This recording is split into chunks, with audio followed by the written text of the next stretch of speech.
Khusus sholat itu ada ayat langsung mengatakan semua bacaan kita, termasuk doa, termasuk istighfar, itu langsung sampai kepada Allah, disaksikan dan dijawab pada saat itu. Quran surah 6 ayat 160.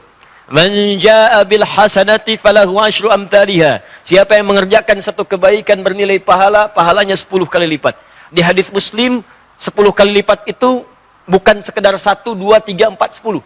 Di hadis Muslim disebutkan Anda datang ke masjid saja. Ini baru tiba di masjid ya. Misal Anda belum sholat, belum bergabung ta'lim, baru nyampe masjid dengan niat ibadah, itu sudah dapat 25 kebaikan. Langsung kata Nabi, jarak 1 ke 2 500 tahun, 2 ke 3 500 tahun, 3 ke 4 500 tahun. Jadi kalau Anda dapat 10, bukan hitungnya 1, 2, 3 sampai 10, tidak. 500 tahun, 500 tahun, 500 tahun, 500 tahun. Dan itu tidak mudah teman-teman sekalian. Ya, itu tidak mudah. Nah, karena itu saya kembalikan ke awal, waktu subuh dengan asar itu malaikat mencatat. Catat, dan itu dilaporkan langsung kepada Allah. Fasa'adu lillah. Mereka naik kepada Allah menyampaikan. Kata Allah, sedang apa keadaan hambaku ketika kamu tinggalkan? Nah, kalimat ini ingat, kalimat ini menunjukkan bahwa Allah Maha tahu apa yang ingin dikerjakan oleh hamba, apa yang sudah dikerjakan dan sedang dikerjakan. Hanya ingin menunjukkan kepada kita bahwa malaikat tidak mungkin bermaksiat. Ya, jadi Allah nggak nanya pun sudah tahu. Cuma Allah ingin menegaskan pada kita sifat malaikat tidak akan khianat. Akan menyampaikan seperti apa yang kemudian dikerjakan dan dituliskan saat mereka meninggalkan kita semua. Itu yang dimaksud Quran surah ke-66 ayat yang ke-6. Ya, paling kiri sebelah atas di mushaf. Malaikat itu la ya'sunallaha ma amarahum wa yaf'aluna ma yu'marun. Jadi jangan berharap Anda bisa nyogok malaikat. Ya, malaikat saya mau tiduran dulu sampaikan pada Allah saya istirahat. Tidak bisa. Ya. Jadi kalau malaikat sudah naik menyampaikan, disampaikan apa adanya. Maka kalau ada orang sholat disampaikan, ya Allah, saya tinggalkan hambamu, dia sedang khusyuk, kemudian sholat kepadamu. Ya Allah, saya tinggalkan hambamu, dia sedang khusyuk, tidur ya Allah. Ya, dalam tidurnya dia meninggalkan sholat dan seterusnya. Makanya waktu pertengahan, subuh dengan asar, harap diperhatikan. Dan ada ulama yang menyebutkan subuh dengan asar itu diantara doa-doa yang mustajab. Jadi begitu Anda berdoa, itu seketika nanti lebih mudah dijawab oleh Allah Subhanahu wa taala karena keadaannya langsung disampaikan kepada Allah. Ya, karena itu khusus salat subuh itu ada ayat langsung mengatakan semua bacaan kita termasuk doa, termasuk istighfar itu langsung sampai kepada Allah, disaksikan dan dijawab pada saat itu. Ya, di Quran surah ke-17. Ya, ayat ke-78. Ya, paling kiri sebelah atas. Quran surah 17 ayat ke-78. Aqimis salata liduluqis syamsi ila ghasaqil laili wa qur'anal fajri. Inna qur'anal fajri kana mashhuda. Ya, tunaikan salat dengan benar dari mulai tergelincir matahari zuhur sampai matahari terbenam datang malam isya.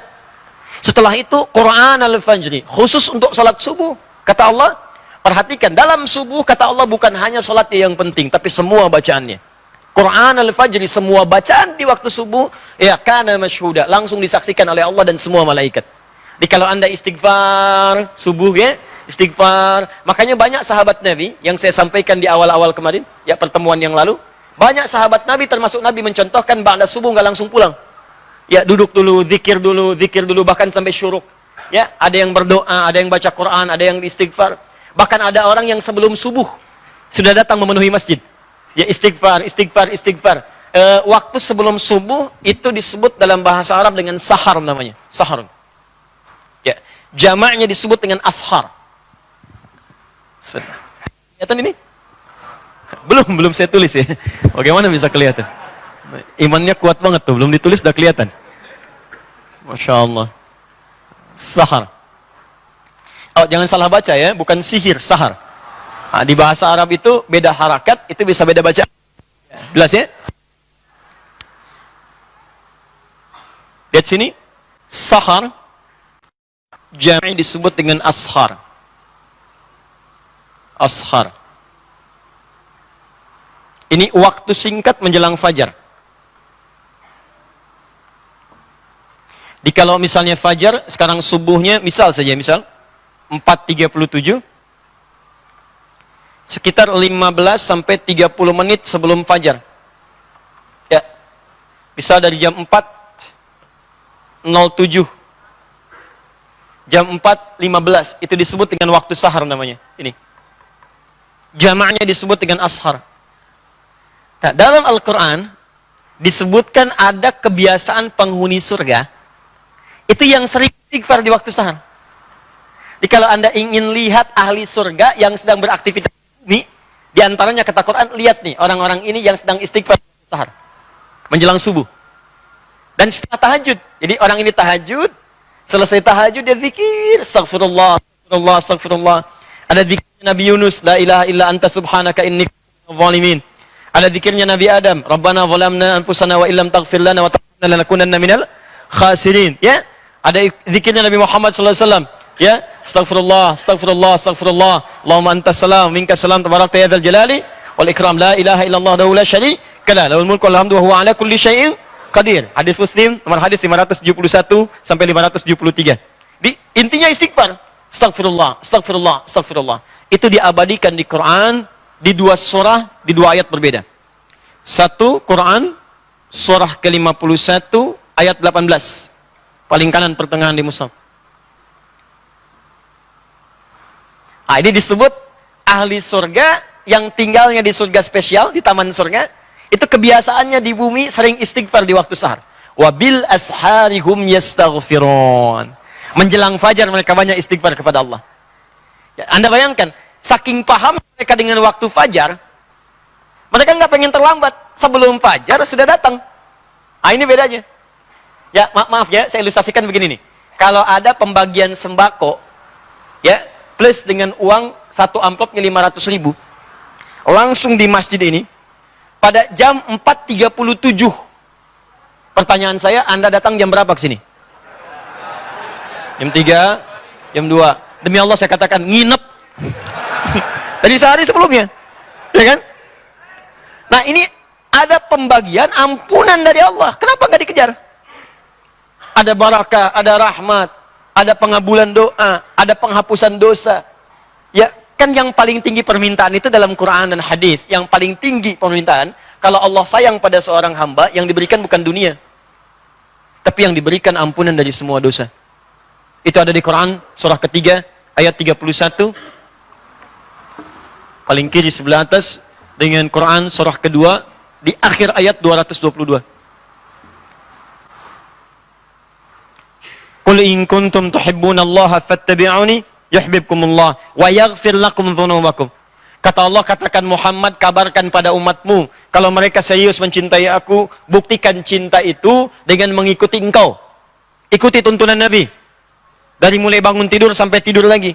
Nanti Allah akan berikan cintanya, yuhibbukumullah.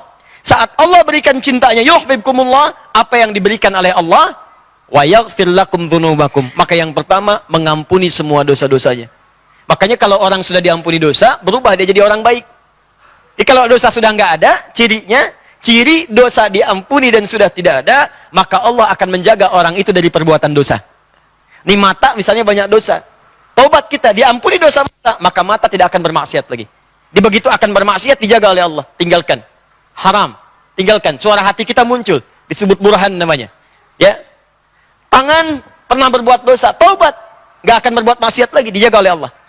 Ya, maka muncul penjagaan Allah dalam dirinya. Itu yang disebut dengan wa yaghfir lakum dzunubakum. Makanya kata Al-Qur'an, Allah lebih cinta pelaku maksiat yang taubat dibandingkan orang soleh yang tidak pernah merasa salah. Ayatnya mengatakan, innallaha yuhibbut tawwabin. Allah mencintai orang-orang yang mau tobat. Tobat, tobat, tobat, tobat dibandingkan orang soleh yang tidak pernah merasa salah. Paham? Nah, ada orang tiap mau subuh datang. Dia ngerti subuh itu banyak nih, didengar langsung oleh Allah, disaksikan. Nggak mau terlambat, kayak tadi, sembako di 4.37, nginep dari malam. Ada orang ingin mendapatkan ampunan Allah, dari sejak malam datang tahajud, sholat. Bahkan saking pengennya mendapat ampunan, sholatnya serius. Mencontoh Nabi, 1 rakaat sampai 100 ayat. Ya, ada yang 200 ayat, Masya Allah. Ada yang ayatnya aja gitu kan. Terus bacakan, bacakan, bacakan. Begitu datang sahar, astagfirullah, astagfirullah. Nikmat, astagfirullah. Hadis qudsi mengatakan, begitu orang ini mengatakan astagfirullah, man istaghfara liya ghafartu lahu. Ghafartu lahu. Maka aku akan ampuni semua dosa-dosanya pada saat itu. Itulah sahar.